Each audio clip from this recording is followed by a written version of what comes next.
అందరికీ మరణత. Praise the lord. ఈరోజు దేవుని వాక్యము.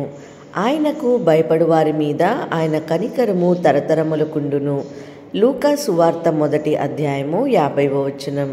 His mercy extends to those who fear him from generation to generation. Luke chapter 1 verse 50. ఈ రోజుకు గాను కృపగలిగిన దేవుడు మనకు అనుగ్రహించిన వాక్య భాగంను బట్టి ధ్యానించుకుందాము. ప్రభునందు ప్రియమైన సహోదరి సహోదరులారా, ఎవరైతే దేవునికి భయపడుతూ ఆయనకి విధేయత చూపించి ఆయన మాటను జవదాటకుండా జీవిస్తుంటారో వారి మీద ఆయన యొక్క కనికరము తరతరముల వరకు ఉంటుంది. ఆయన వారిని ఇంకా ఇంకా గణపరుస్తూనే హెచ్చిస్తూనే ఉంటారండి.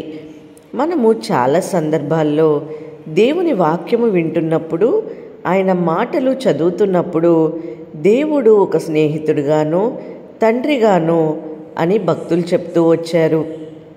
ఆయన మనతో స్నేహంగా ఉంటాడని, ఆయన మనపై తండ్రి బాధ్యత కలిగి ఉంటాడని, కాపరిగా ఉండి మనల్ని కాపాడతాడని, ఇలా అనేక రకాలుగా దేవుడు పరిశుద్ధ లేఖనముల ద్వారా తనను తాను అభివర్ణించుకున్నారు, కనపరుచుకున్నారు.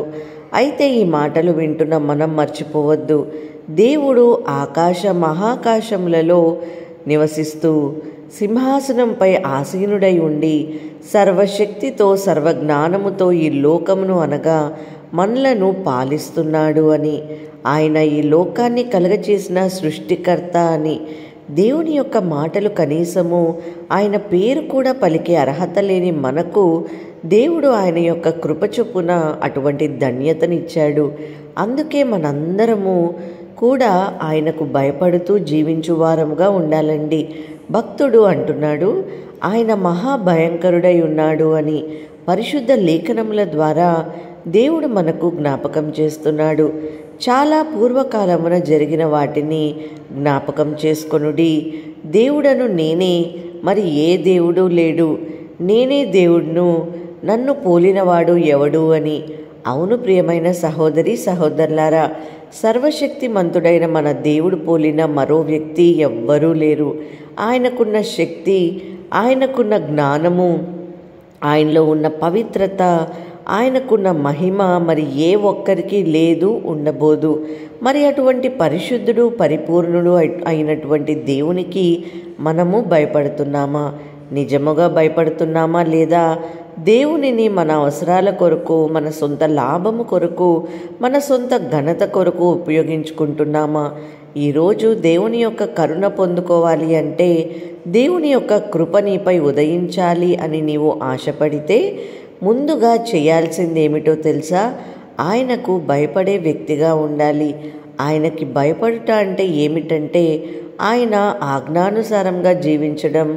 మీ నుండి వాక్యము సెలవిస్తుంది, నన్ను ప్రేమించి నా ఆజ్ఞను గైకొను వారు 1000 తరముల వరకు కరుణించువాడును అయి ఉన్నాను అని. నీ దేవుడైన యెహోవా నామమును వ్యర్థముగా నుచ్చరింపకూడదు. యెహోవా తన నామమును వ్యర్థముగా నుచ్చరింపు వారిని నిర్దోషిగా ఎంచడు అని ఉందండి. ఆయన నామమును మన ప్రయోజనం కొరకు ఉపయోగించుకోకూడదు, వ్యర్థముగా వాడుకోకూడదు. ఆయన కనికరం నీ పైన ఉండాలి అంటే ఆయన మాటలను బట్టి జీవించాలి. ఈ రోజున ఈ మాటలు వింటున్న ప్రియమైన సహోదరి సహోదరుడా, నీపై ఆయన కనికరము ఉండాలంటే, నీకున్న ప్రతి సమస్యను ఆయన నుండి తొలగించాలంటే, నీకున్న కష్టము నుండి నీవు బయటపడాలంటే ఆయనకు భయపడే వ్యక్తిగా ఉండు.